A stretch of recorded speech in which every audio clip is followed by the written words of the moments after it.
Um, Good morning, everyone. Thank you for joining us. The time is now 9 a.m. in South Africa. We want to appreciate everyone joining us wherever you are from around the world. Welcome to the University of Zululand. We are in the Department of Sociology in the Faculty of Humanities and Social Sciences. And basically, we have taken initiative once more for the second year running to advance the intellectual culture of our university as it crusades ahead in becoming a node for African thought. And we thought that let's look at Fanon's work. So we'll be tackling his 4 books throughout this series, starting with this one, Webinar 1, Black Skin, White Masks, which was his first book and also his thesis. Now, basically, Fanon is one of the important philosophers during the period of the international anti-colonial struggle. And his works today are used in university classrooms, in protest movements and anti-colonial struggles to conscientize, mobilize, and resist modern problems of coloniality. We therefore take time on this seminar series, which is his 100th birthday, to reflect on his writings, take further lessons, and organize to use his ideas today in search for our freedom. And I've got a panel here of 3 outstanding speakers, no pressure, who have read the works of Fanon. Firstly, we have Dr. Wanelisa Xaba from the University of the Western Cape, who is a queer activist, feminist researcher, decolonial education scholar, and a fierce advocate of her ancestors. Next up, we have Professor Lewis Gordon, who is the departmental head of philosophy at the University of Connecticut, and author of the book, What Fanon Said, A Philosophical Introduction to His Life and Thought. And then lastly, we have Dr. Mlamuli Makhoba, our very own lecturer based in the University of Zululand in the Sociology Department, with a research focus on the sociology of work and education, particularly on the lived experiences of mine workers and decolonial higher education studies. For those who are familiar with our platform since last year, you would know that it's fairly non-formal and conversational. We are just reviewing this book through a discussion we're about to have. And I'm just a facilitator. My name is Dr. Pedro Mzileni. I'm a senior lecturer in the Department of Sociology at the University of Zululand.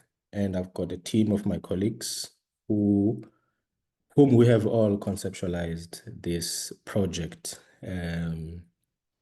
for the university and for the broader community to come and join us for this conversation. So any speaker will go first and give their opening and critical remarks on the book in whatever sequence you choose. You will choose who will go first. I don't mind whoever it is.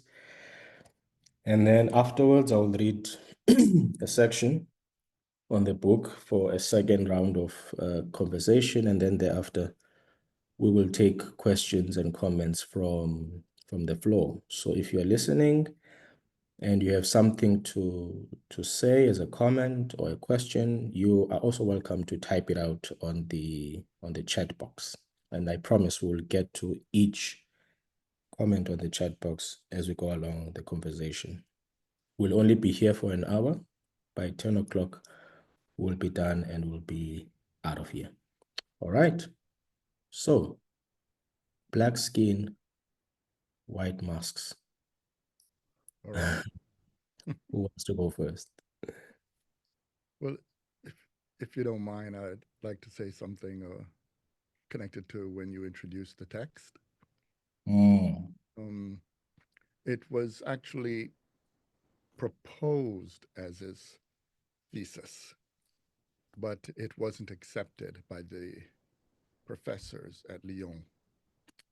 It was rejected And 2 weeks later, Fanon submitted another thesis. Uh, the fact that he submitted another thesis 2 weeks later showed that he was being classically cheeky. He was being classically Fanon. Crazy.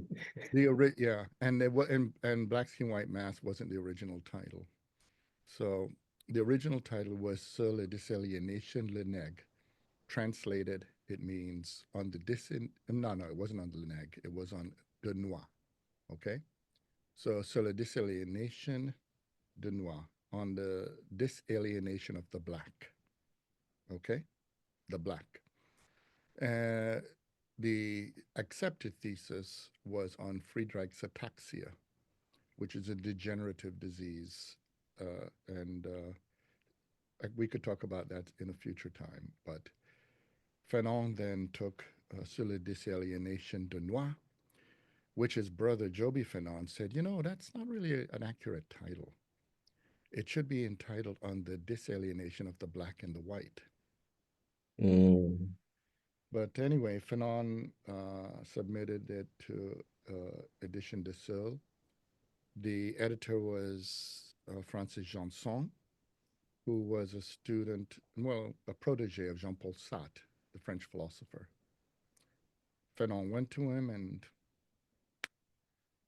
he loved the book, and he said, I love the book. I'm good to, those days the author will meet the publisher, the editor in this case. And Fanon said to him, you mean it's not bad for a book written by a neg, huh? And Janson got very upset, opened the door and told him to get out. And Fanon's response was to smile and said, I can work with you. The reason Fanon said that is he didn't want to be patronized.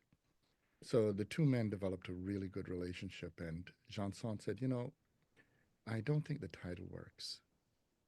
Fanon said, well, what would you like the title to be? And Janson said, Peau Noire Masque Blanc, translated Black Skin White Mask. And that's how the title was born. The reason that's important is because many people misread the book. The reason it was called Black Skin White Mask is because connected to what his brother, Joby, said. It's about the disalienation of the black and the white. The book is about the world created by colonialism and its concomitant racism that forces upon blacks and whites, actually on everybody, but specifically blacks and whites, the alienation of living in lies. The lie that seals black people into our skin, and the lie that makes white people wear the mask of superiority. Beautiful. Sure. Thank you so much, Prof. Louis Gordon. Good start. Wanelisa, Makhoba, any of you? I can go. Thank you, Professor Louis Gordon, for that. Actually, it's very in line with what I kind of was thinking about, because I thought, how do I think through such a incredibly impactful text in terms of my formative years of thinking about Black thought and Blackness. And so I thought, I actually just wanted to think about how Fanoned, and a huge part of that is what you're talking about, Professor Gordon, was the situation around his PhD. And I was thinking about this as someone who has, obviously just received their PhD in the last, 3 years, is that for me, it's such a horrible, taxing process that if my PhD was rejected, I don't know that I would have had the bravery of like making the moves that Fanon did, that I definitely would have compromised and caved in some sort of way. And I think this act of non-compromising, this, the braveness, the audacity of saying, you reject this text, is very crucial in how he, kind of keeps his integrity in the writing. And I think integrity in Black thought is what creates Black thought that is life-changing 60, 70 years down the line. So, Yeah. To think about how Fanon, this is, I don't want us to, to skip through that. I think it's such an important place to start when we're thinking about Fanon. Also just because of my own experience around the PhD and what that level of sacrifice. And I think what that speaks to us as Black scholars is, he's modeling, not compromising in such a beautiful way. And I also wanted to think through about the interdisciplinary way in which he writes the book. He talks about language. He draws from poets. He uses analysis. He uses, the historical, etc., etc. And I think that is an incredibly useful way that we, as Black and African scholars can move within knowledge production, and I think that's really, really beautiful. And I also think that for me, when I'm reading the text, Fanon is looking at small but very big ways that whiteness infiltrates our interior world. And by this, I'm thinking through the coloniality of desire, and how he unpacks how coloniality races, but also genders, but also how we think about sexuality. And then, I love the fact that, Fanon uses whiteness and white barbarity to teach us how, when it encounters Black humanity, creates, this psychosis or this neurosis, in a way that kind of lays a foundation for us to not be able to, or to pathologize ourselves, Blackness. So there's a link between how we are perceived in the world, how we show up as a result of being socialized by coloniality, and there's a clear link to that into barbarity, because I know currently when we think about African psychology, and we talk about the impact of Western psychology on the African body. We talk about how Western psychology pathologizes Black bodies, and so and how Western psychology does not create the doesn't ground us within coloniality to understand the implications of white barbarity and how it distance ourselves from ourselves, and you think about when you're talking about the Black child and white superheroes, and how that creates and so a sense of us being very having contentment or self-hatred, etc., etc. I think that's that's also, but I don't want to take too much time. But I also want us as African scholars to think about some of the limitations of Fanon. Fanon talks about, he makes reference to Black people viewing France as religion, which I think is an amazing segue into how we on the Black psyche deifies whiteness.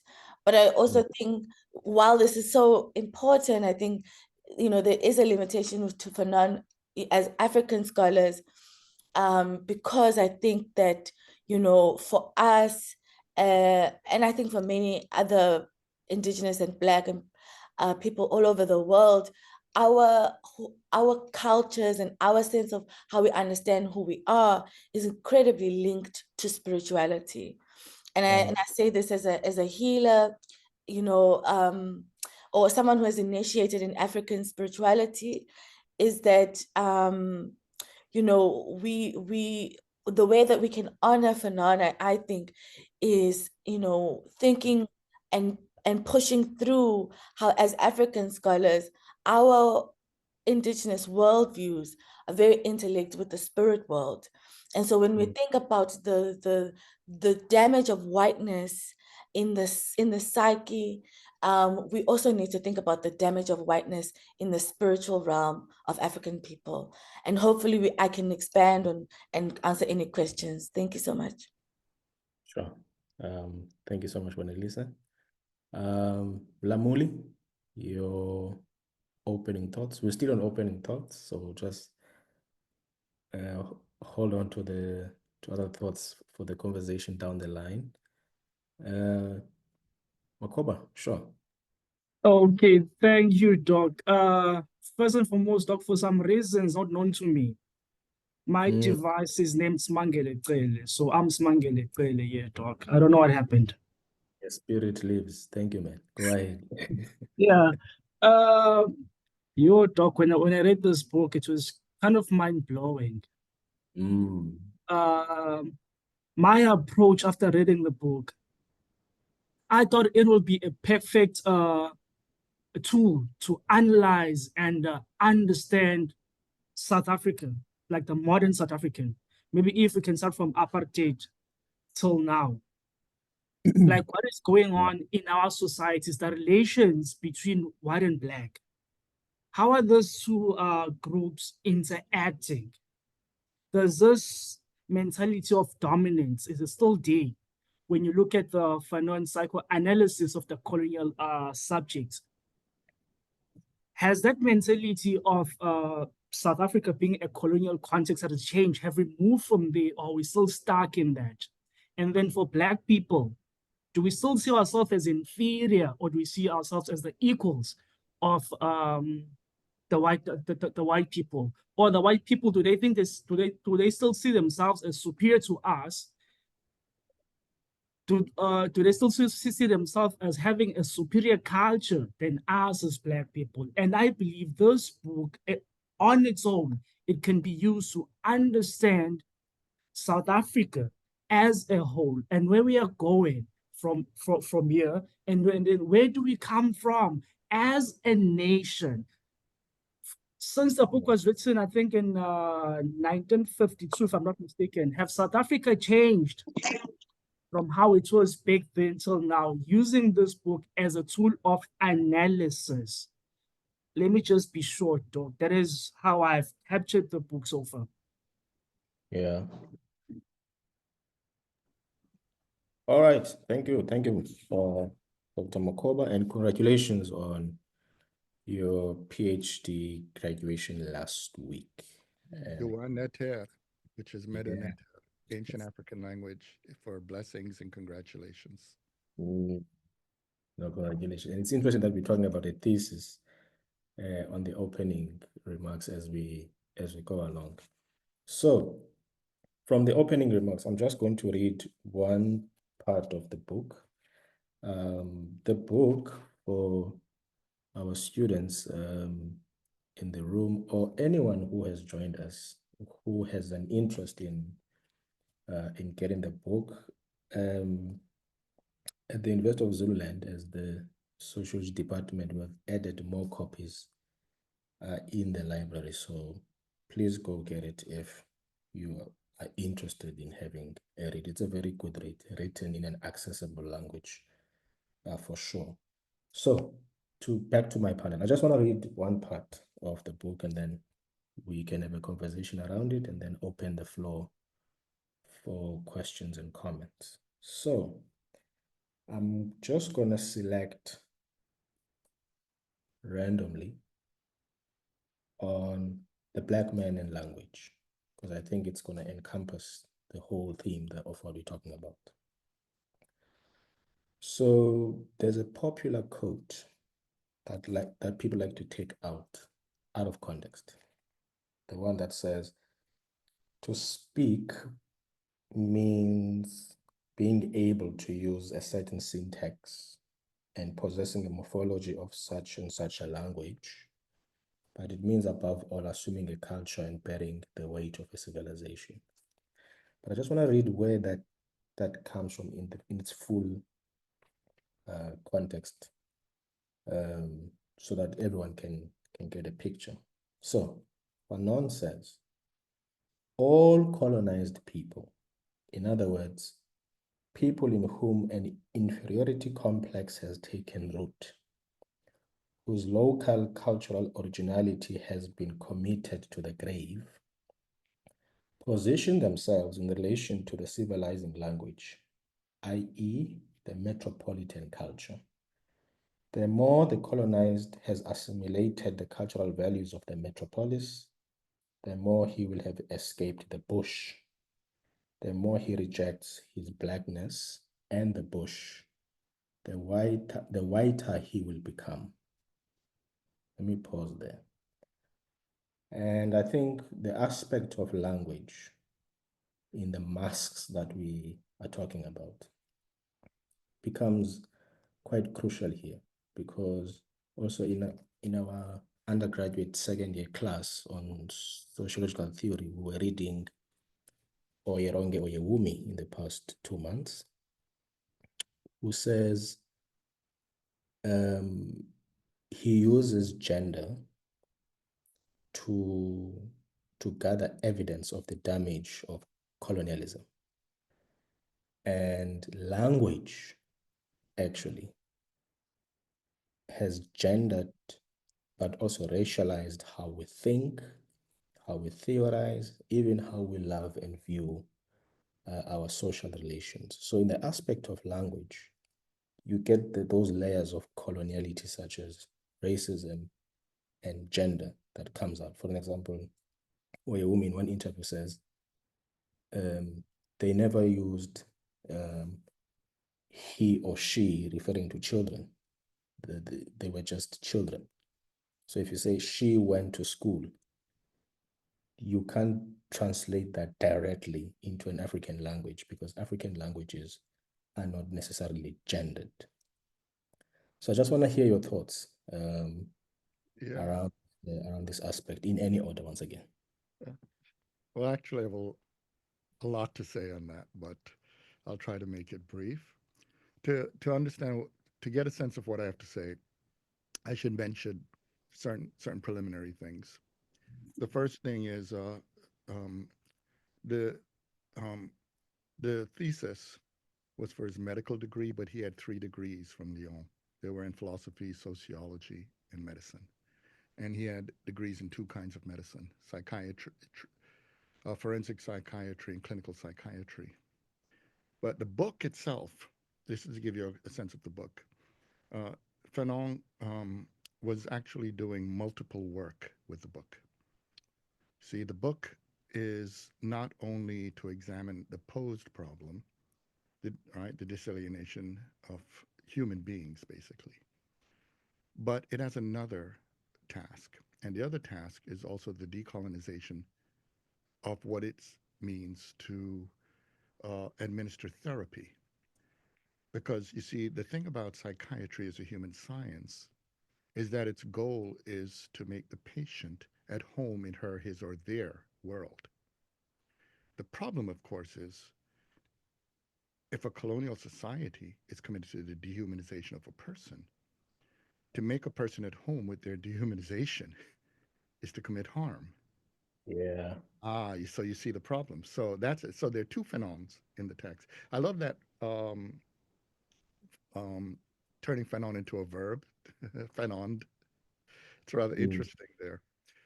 But the second thing, so that's the first part. This is one of the reasons why the book is not actually interdisciplinary, it's transdisciplinary. And the reason it's transdisciplinary is because it must administer a radical critique, which is it cannot presuppose any disciplinary hegemony. In other words, even every discipline, the discipline has to be subject to critique. Today we may call it decolonial critique, but critique. So that means he cannot presume his method itself. It's the first thing. The second thing is in the introduction, he says very explicitly that not everyone will see themselves in this book. Fanon takes the position that if not everyone is in the book is explicitly dealing with people with the malediction of buying into the colonial project. You see? So that's the second thing. The third thing is that Fanon, growing up, spoke Creole. Creole is a mixed African language. And I could attest to this as a person also from the Caribbean, that patois, Creole, the varieties of those mixed languages, is a combination of languages from Yoruba to Ibu to Fulani, quite a number of other languages. So Fanon himself, in his actual spoken language, was very actually familiar with exactly what you said about questions of, for instance, the use of gender as one would have in French, because there are a lot of terms in the more Africanized, these languages are actually from the 17th, 18th century, that was part of also the metaphysics that he would articulate. And that is something he mentions at a certain crucial part in the book.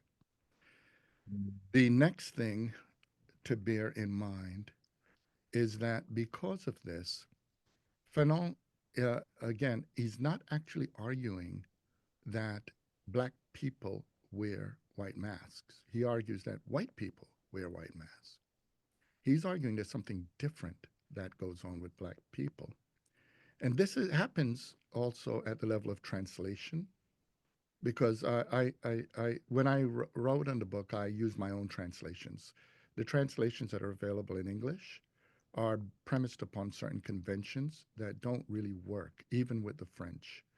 So, for instance, it shouldn't be called the black man and language or the disalienation of the black man. No, the right English translation should be simply the black, the white.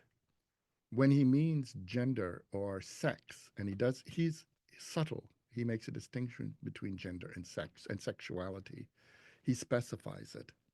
So the question of the black and the white is to bring out the fact that no human being is intrinsically the black or the white. You see? That's a lie that we have to live, but it's a very real one. So this leads to an additional point.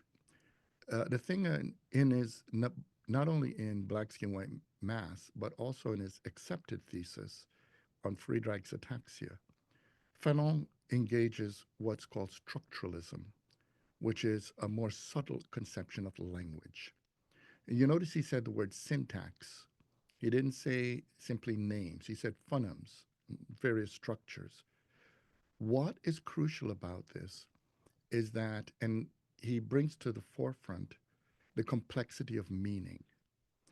He says this in the introduction as well when he says between phylogeny, which is the species level understanding of people, and ontogeny, right? What happens at the individual organic generated level, he says is sociogeny. What he's trying to point out is that human beings need to live in a socially produced world of meaning.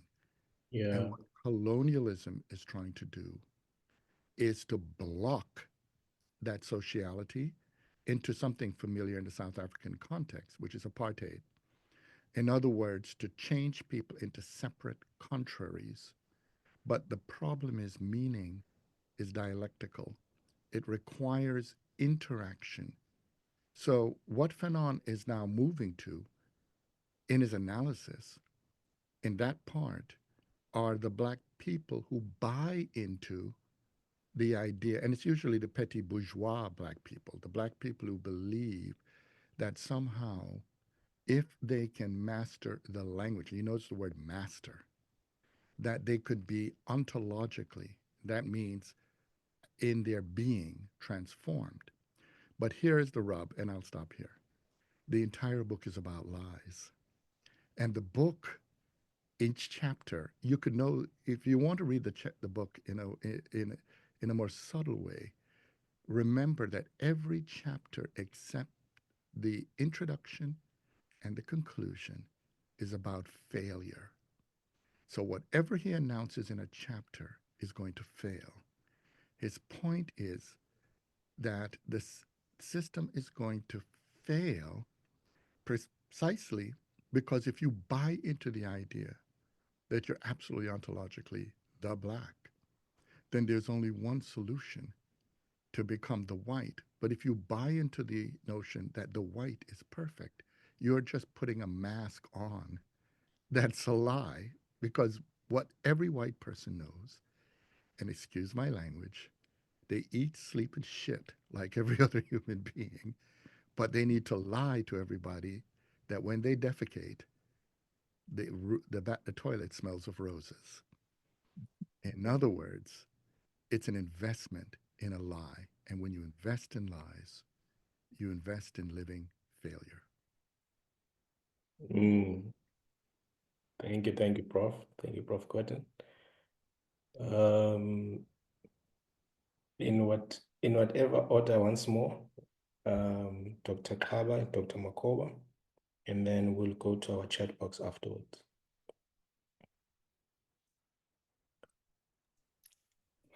I can go. Well, thank you, Professor Gordon. Yeah, I'm actually reminded of two different instances when we talk about Fanon and language. I'm reminded of experiencing myself from an outside perspective, reading for the first time Things Fall Apart, and also listening to Simpiwe Dana's Culture Noir. Yeah. And for different reasons, something incredibly spiritual happened in my mind, where I don't even think this term is it is conclusive, or it captures it. But I remember listening to Culture Noir and closing my eyes, and it's everything is poetic and it is Xhosa. And I remember just for the first time in my life thinking with isiXhosa, if that makes sense. Because I was listening to the music, and while I was listening to the music, she's taking me in a world in my own language, and I was thinking with isiXhosa, and I was visioning with isiXhosa. And that was something very similar that Toni Morrison talks about. Chinua Achebe's book, and what it did for her reading Things Fall Apart is it's worlding. It's worlding a place where Black people are the norm. So that's the first thing. The second thing is, a couple of months ago, I remember a clip listening to Wanelisa Xaba reading her translation of Fanon in isiZulu. And I remember just sitting there after, it was a couple of seconds of her, and I remember my body just vibrating, and I still have having the goosebumps even now. And because I had read Fanon for many, many years in English, and to witness someone reading Fanon in isiZulu, it made the text, for the first time in my life, a spiritual text. Because when she's talking about Fanon's work, or reading Fanon's work in isiZulu, the concept that she's relaying just suddenly becomes so spiritual. And I think this again is the power of language, in that in a way that it is able to create worlds. And so when we think and I was talking about this last week, when we think about African temporalities or deviating from colonial logic of time and place and life, we have to think about language, because what English does in our psyche and in our spiritual world is like lock us in and colonial temporality of born and die. But we know that with African temporalities that it is an incredibly complex thing of like the living are dead and the dead are living, etc., etc. And so I appreciate Fanon, when he's talking about language, and when he's talking about Black subjectivity, and how we can embody language. I think that when we think really seriously about African temporalities, and when we want to decolonize life and we want to decolonize time, and how we move as, as African people within a colonial context, I think Black fugitivity takes on a very different project when we can understand dying within coloniality, and outside of coloniality, because coloniality is, it is set within this sense of like linear time, the linear colonial time frame of understanding the world and understanding the spirit world, and well, not understanding the spiritual world, but understanding the physical world, and it locks us in this thing. And so, when we are able to, yeah, I mean, I'll end them, and then maybe we can talk about it later. I was wishing you could carry on. That was brilliant, Dr. Claver. Thank you so much. Dr. Makhoba, and then afterwards we'll go to the comments. Thank you, Doc. Where do I start in answering your question? The greatest power of the oppressor over any other person on this earth is to remove their identity. Yeah. And language is identity. Our language is who we are. It's something that we inherited from our forefathers, from our parents. Now, looking at South Africa, many people in South Africa, including myself, are facing identity crisis in South Africa. We've got that problem. Like over the weekend, I had a conversation with a friend of mine who went through those Ivy League schools with the white people.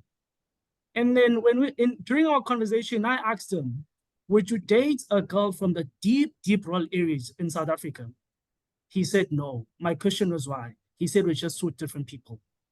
Even our conversation, level of intellect, the language, we are just two different people. I cannot have an engagement or even try to establish any kind of relations with that person. I wouldn't date that person. I wouldn't marry that person. I wouldn't want to have that kind of person to raise my kids. Now, this also takes me, I think it's to chapter 2 and chapter 3 of Fanon, where it's all about love, where a Black man loves a white woman loves a Black man. So this means even love itself cannot conquer colonization, cannot conquer such kind of oppression, this social construct, which is constructed by the white people, actually, to try to justify their rule over us. So this leads to alienation and also ambivalence. And then we try to assimilate ourselves into their culture. So language itself, it is used as a tool or as a mechanism to promote colonization. And colonization is just something which is not humane. It kills humanity. Colonization kills humanity. That is why we don't have humanity today, or there's a lack of humanity amongst us. It's due to colonization. And we Black people, myself included, we have been setting ourselves for failure for quite some time. We have been using language to defeat our own purpose. We have been controlled by the desire to master the language of the master to a point where we have lost ourselves. We have dispersonalized ourselves. We now have dislocated from our own roots.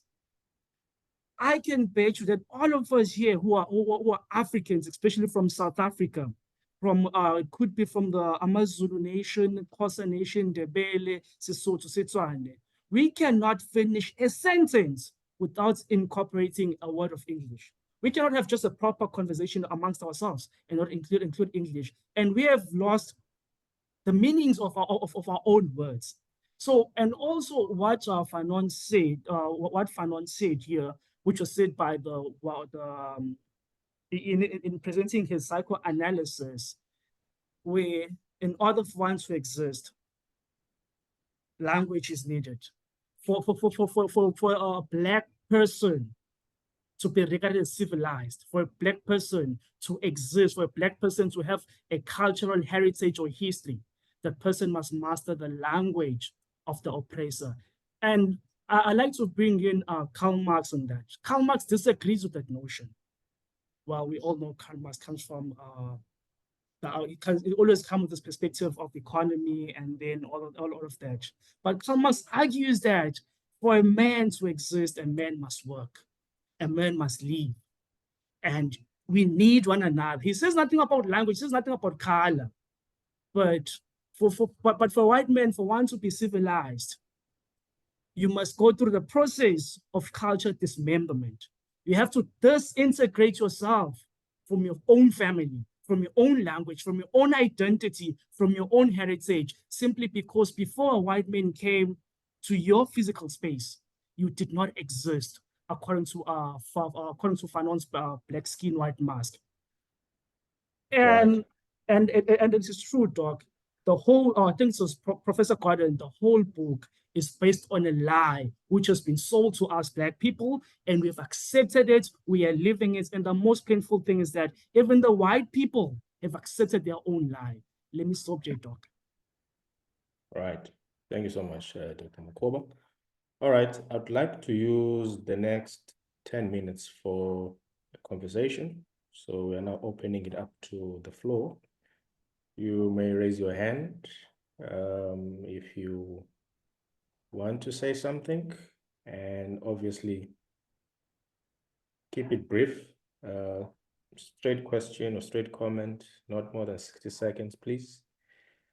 Otherwise, we will come back on the language question when we do closing remarks. I'm sure Prof. Gordon and Dr. Xaba have something to say on this, on also how these languages as well actually can be turned around.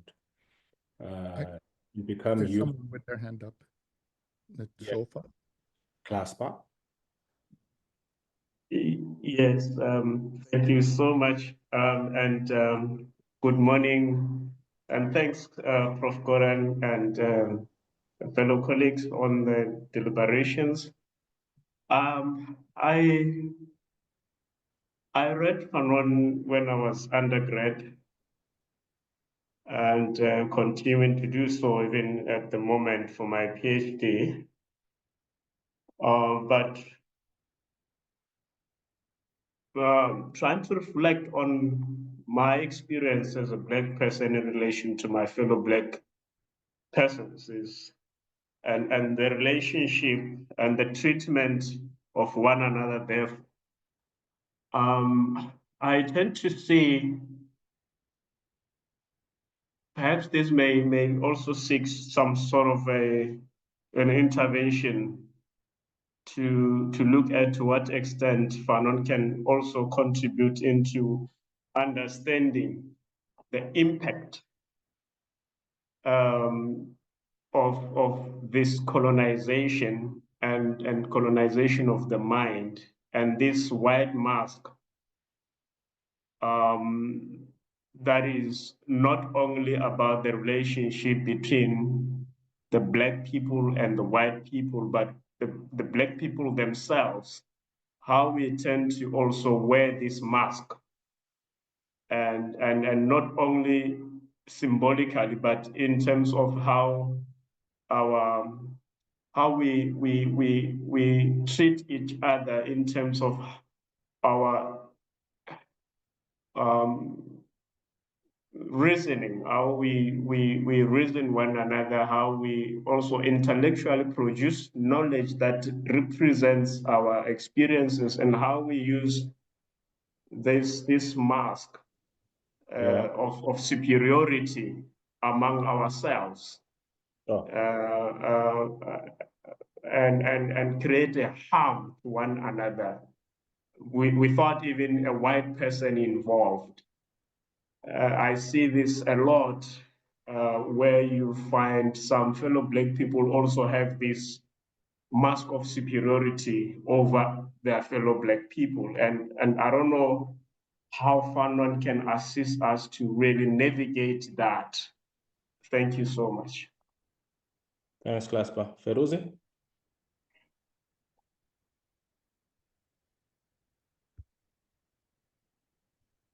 You are muted, Feruzi. Just unmute, sorry. No, thank you so much. Thanks, Pedro and Prof. Lewis. I think the issue of language, yeah, in the context of Francophone versus Anglophone. The speaker talked about how South Africans, they can't finish a sentence without using an English word. But what about villagers in Cameroon who can't even speak their own language, but they speak a fake French to confirm the supremacy of France in terms of communication? What about us as Black intellectuals in the continent who are now being outsourced to defend a collapsed hegemony of certain superpowers? And I'll be clear, Achille Mbembe and the French president, we saw him collecting young people from the continent, taking them to France, in front of Macron, listening to them for the solution of the continent. Comrade Pedro, so how do we begin to look at the language itself, being English, Portuguese, French, and say, how do we navigate and break down the issues of language within academic space? And whatever that we talk, so as our people can listen. Pedro, I'm leaving it there. Thanks. Thank you, Feruzi. Let me just read the 4 comments on the chat box. And then thereafter, the panel can come back. So the first comment is from Barrington Dombela. It says, the epitome of penetrating the language element in Fanon, from the reader's perspective, is processing the analysis using the authentic language. I see skin as original, unmasked, and unhidden, and so is the language we read to who we are and what has happened to us and what he has done, and what we have done to ourselves and others, I mean. Masks hide everything, but until we remove the veil of fallacy of these civilized languages, we will perpetually commit to the grave, the skin, the black. Zipozake says there's a lot to unpack and break down, and they imagine what Fanon looks like right now. But as a practitioner in the film space, I am interested in taking these ideas to contemporary creators.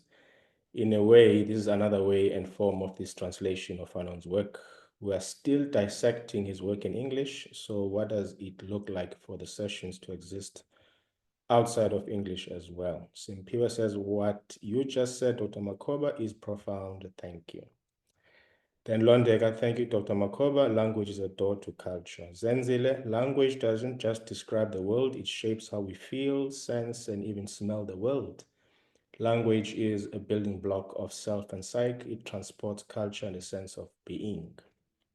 Ndombe Okay, Mbahlanyana says, I appreciate how Dr. Xaba makes the link of spirituality with the work of Fanon. It makes sense and it also resonates with me. Now, Dwayne says, please engage Neil's question above. It would be great to hear the panelists' thoughts on that. Okay, I'll come to that. And then Asisipo says, language is very spiritual and is invented with amasiko. Dr. Xaba says it very well. Dr. Xaba, thank you so much. And then Neil says, question to Prof. Gordon. Please share your thoughts on white nationalism and the recent events unfolding regarding Afrikaner farmers granted refugee status by Trump's administration in light of black skin, white masks. Going back now to the masks worn by white people, like you said, Prof. Gordon, how do you make sense of narratives reproduced by the global North actors regarding white people in the global South, i.e., Afrikaner farmers fabricated narratives of being saved from genocide and persecution, and this particular form of neurosis? Yes. All right. So those are the questions and comments, colleagues, from the floor and from the chat box. May I ask, as we now on the final stage of the conversation, it's 9:52 in South Africa. We are on the last 8 minutes of the conversation. Maybe as the panel returns on the platform, please also package it as your own closing remarks as well. Unfortunately, in a maximum of 3 minutes each. Anyone can go first.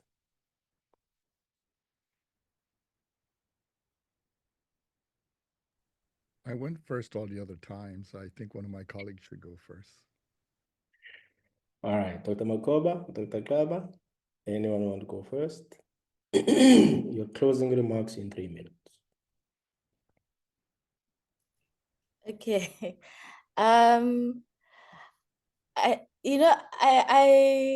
Yeah. Thank you so much to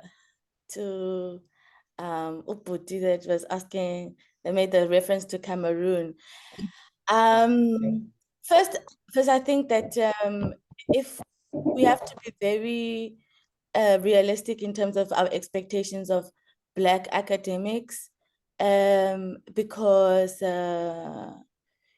in terms of like the cycle of how revolutions and ideas are squashed, Black academics are very integral in this ecosystem of like squashing revolutions.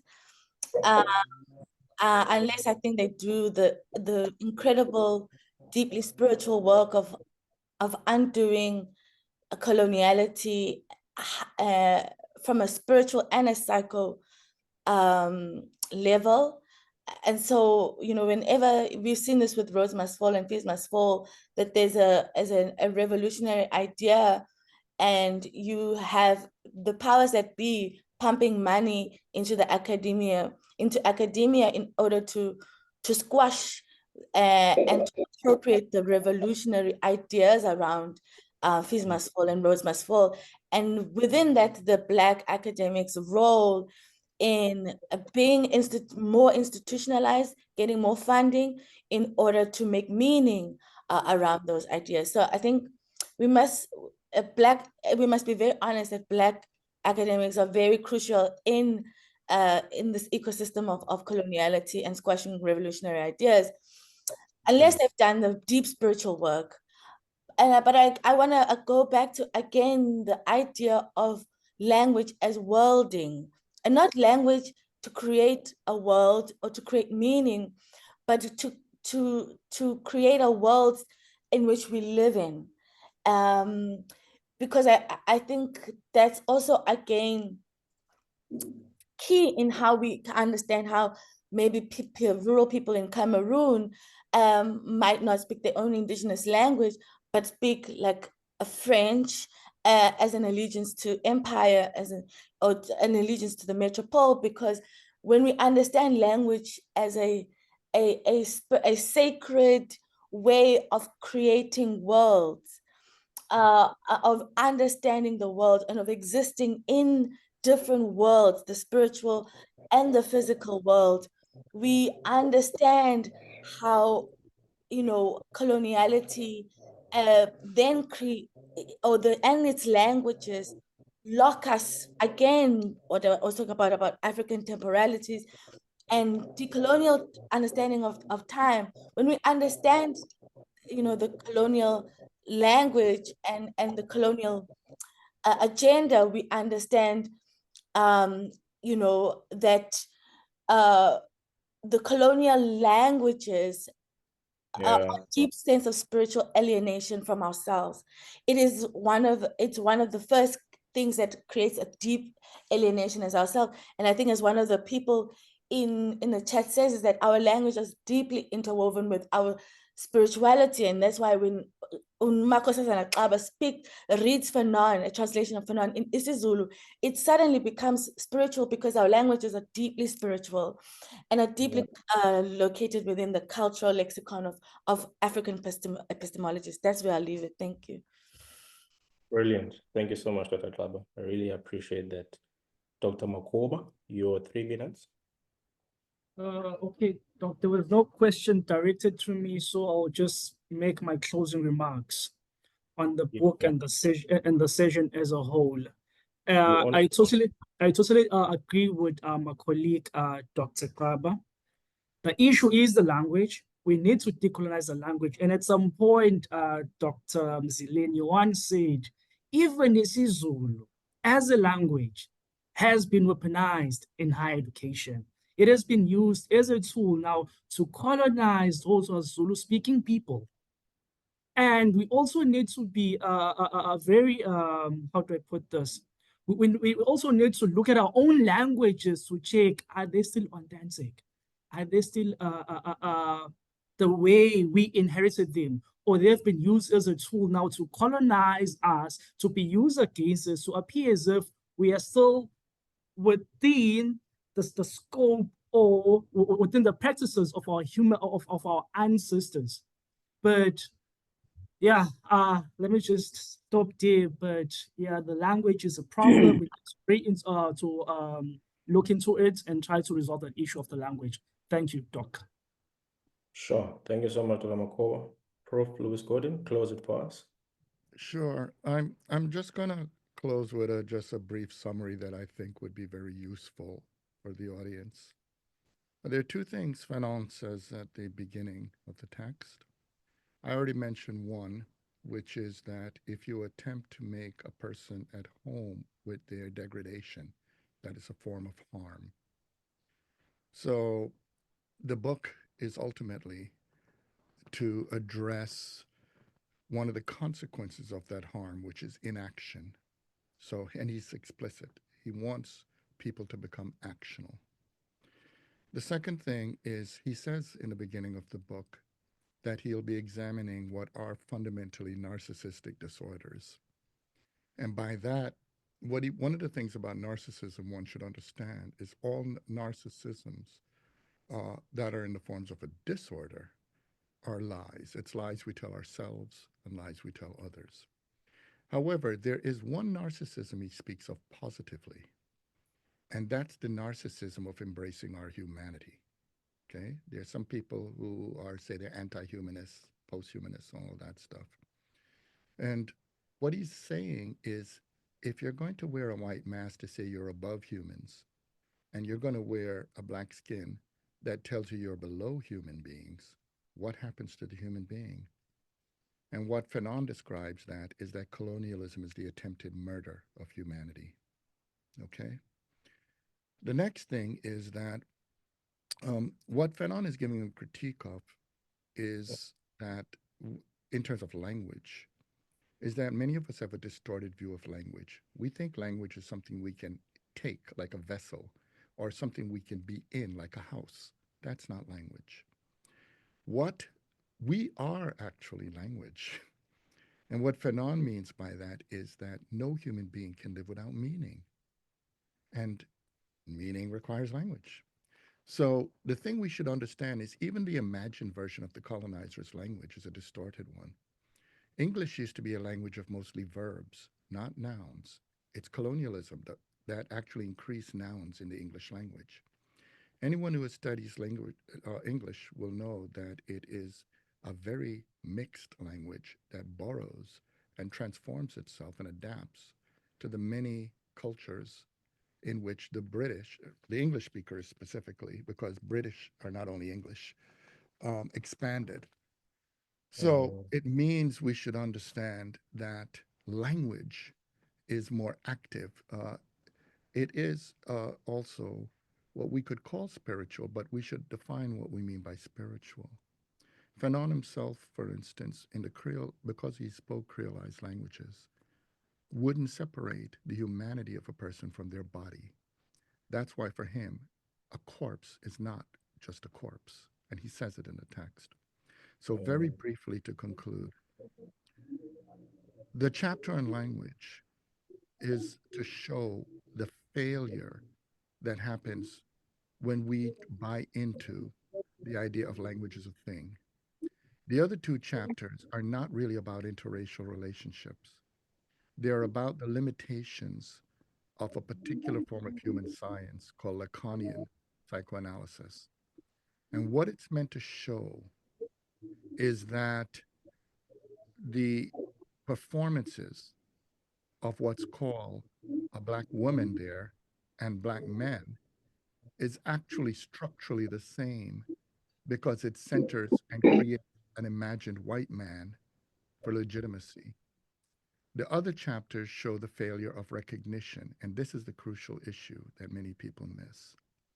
As long as you're going to make your existence not a communication with another, but to depend on your legitimacy being granted by another, you're enslaved to that other for your existence. What Fanon pointed out is that ultimately all human beings are simultaneously others themselves. But what racism attempts to do is to create a category of people that are not selves and not others. And that is what was being done to the black.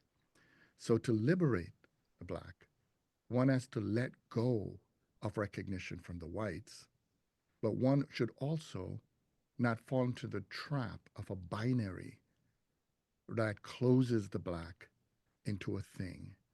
One has to liberate, in other words, the ongoing loving, and he talks about love, humanity of one another. Black life shouldn't be death. Black life should also be joy.